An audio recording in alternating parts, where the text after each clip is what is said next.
ইন্দাস কাণ্ডে বর্ধমান থেকে গ্রেপ্তার এফআইআর এর নাম থাকা 2 পলাতক অভিযুক্ত, মোট গ্রেপ্তার 11। ইন্দাসের করিসুন্ডা গ্রামে সিজেপি কর্মীর বাড়িতে হামলা ও মারধরের ঘটনায় এফআইআর এর নাম থাকা আরও 2 পলাতক অভিযুক্তকে গ্রেপ্তার করল ইন্দাস থানার পুলিশ। পুলিশ সূত্রে জানা যায়, বিশেষ সূত্রে খবর পেয়ে গত বৃহস্পতিবার রাতে পূর্ব বর্ধমান জেলার মাধবদীহি গ্রাম থেকে প্রশান্ত মাঝি ও অবনী মাঝিকে গ্রেপ্তার করা হয়। শুক্রবার ধৃত 2 জনকে বিষ্ণুপুর মহকুমা আদালতে পেশ করা হয়। এই 2 গ্রেপ্তারের ফলে ইন্দাস কাণ্ডে এখনও পর্যন্ত মোট 11 জনকে গ্রেপ্তার করা হয়েছে।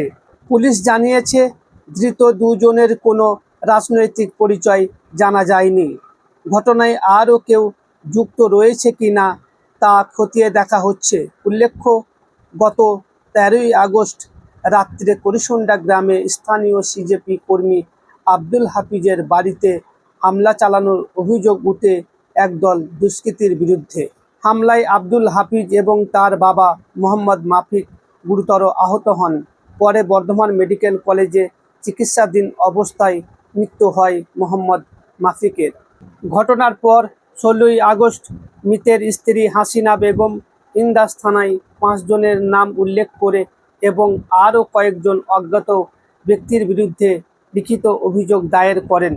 ওই দিনই এফআইআরে থাকা 3 জন সহ মোট 8 জনকে গ্রেপ্তার করে পুলিশ।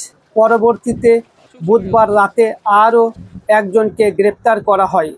এফআইআরে নাম থাকা বাকি 2 অভিযুক্তের খোঁজে তল্লাশি চলছিল। অবশেষে মাধবদীহি থেকে তাদের গ্রেপ্তার করা হলো। আপনারা দেখছেন বিএম নিউজ বাংলা, ন্যায়ের পক্ষে নির্ভীক আওয়াজ।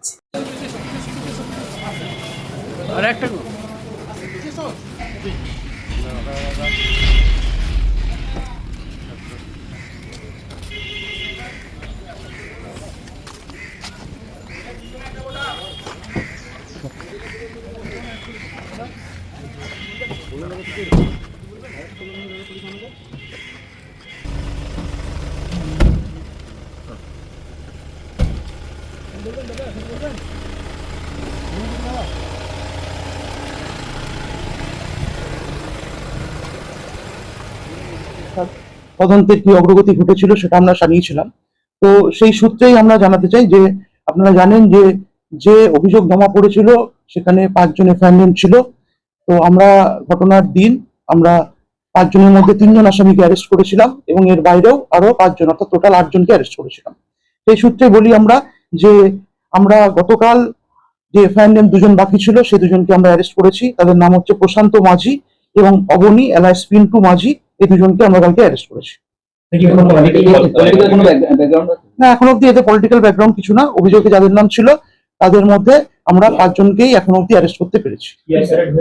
হ্যাঁ, না, যেহেতু এই 2 জনের নামেই ছিল তো এদের টিআই প্যারেড হবে না। এদের আমরা আজকে পিসি প্রেয়ার দিয়ে আমরা কোর্টে ফরওয়ার্ড করছি 10 দিনের পিসি প্রেয়ার করে। তারপরে দেখা যাক কদিন অ্যালাউ করে। না, সেটা আমরা তো তদন্তের স্বার্থে এখনই বলবো না। তবে কালকে টিআই প্যারেড হয়েছে। যিনি অভিযোগকারী ছিলেন তিনি এবং তার ছেলে দুজনে কালকে বিষ্ণুপুর কোর্টে গিয়ে টিআই প্যারেড করেছেন এবং টিআই প্যারেডের রিপোর্ট যখন আসবে তখন আমরা জানতে পারবো যে কি কতজন আছে। এখন অবধি আমরা যে অ্যারেস্ট করেছি তাদের মধ্যে আপনারা জানেন 5 জন এফআইআর আমরা অ্যারেস্ট করেছি। তার বাইরেও আমরা টোটাল এখনো অবধি অ্যারেস্ট করলাম 11 জনকে, অর্থাৎ 5 জন এফআইআর এবং তার বাইরে আরো 6 জনকে, টোটাল 11 জন এখনো অবধি অ্যারেস্ট হয়েছে।